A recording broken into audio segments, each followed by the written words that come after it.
আসসালামু আলাইকুম ওয়া রাহমাতুল্লাহি ওয়া বারাকাতুহু। আমার নাম আফসারা খাতুন। আমি সংস্কৃত দৃষ্টি পাবলিক স্কুলের তৃতীয় শ্রেণীর ছাত্রী। আজও আমি আপনাদের সামনে একটি কবিতা নিয়ে হাজির হয়েছি। আজকের এই কবিতার নাম একুশান, লিখেছেন সুকুমার রায়।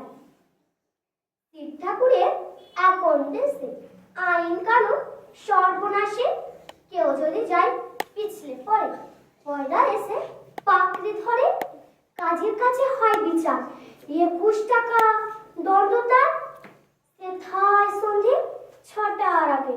হাঁচতে হলে টিকিট লাগে, হাঁচলে পরে বিনা টিকিটে দমদমতা লাগাই পিঠে, কটা লিয়েছে নস্যি ঝাড়ে 21 টাকা হাঁচিয়ে মারে।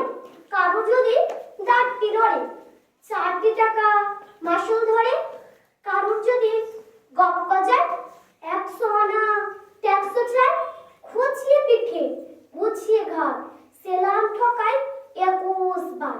চলতে গিয়ে কেউ যদি যায় এদিক ওদিক ডাইন পায়, রাজার কাছে খবর ছোটে, পলকনেরা লাফিয়ে ওঠে দুপুর রোদে খামিয়ে তাই। 21 হাতা জল গেলাম কানের কাছে নানান সুরে, নামটা শোনায় 100 ওরে।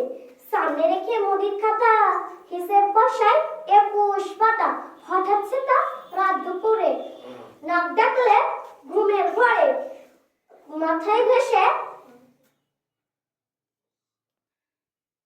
অমনি তেরে মাথা ঘেসে, গোবর গুলে বেলায় কষে 21টি পা ঘুরিয়ে তাকে 21 ঘন্টা ঝুলিয়ে রাখে। আসসালামু আলাইকুম।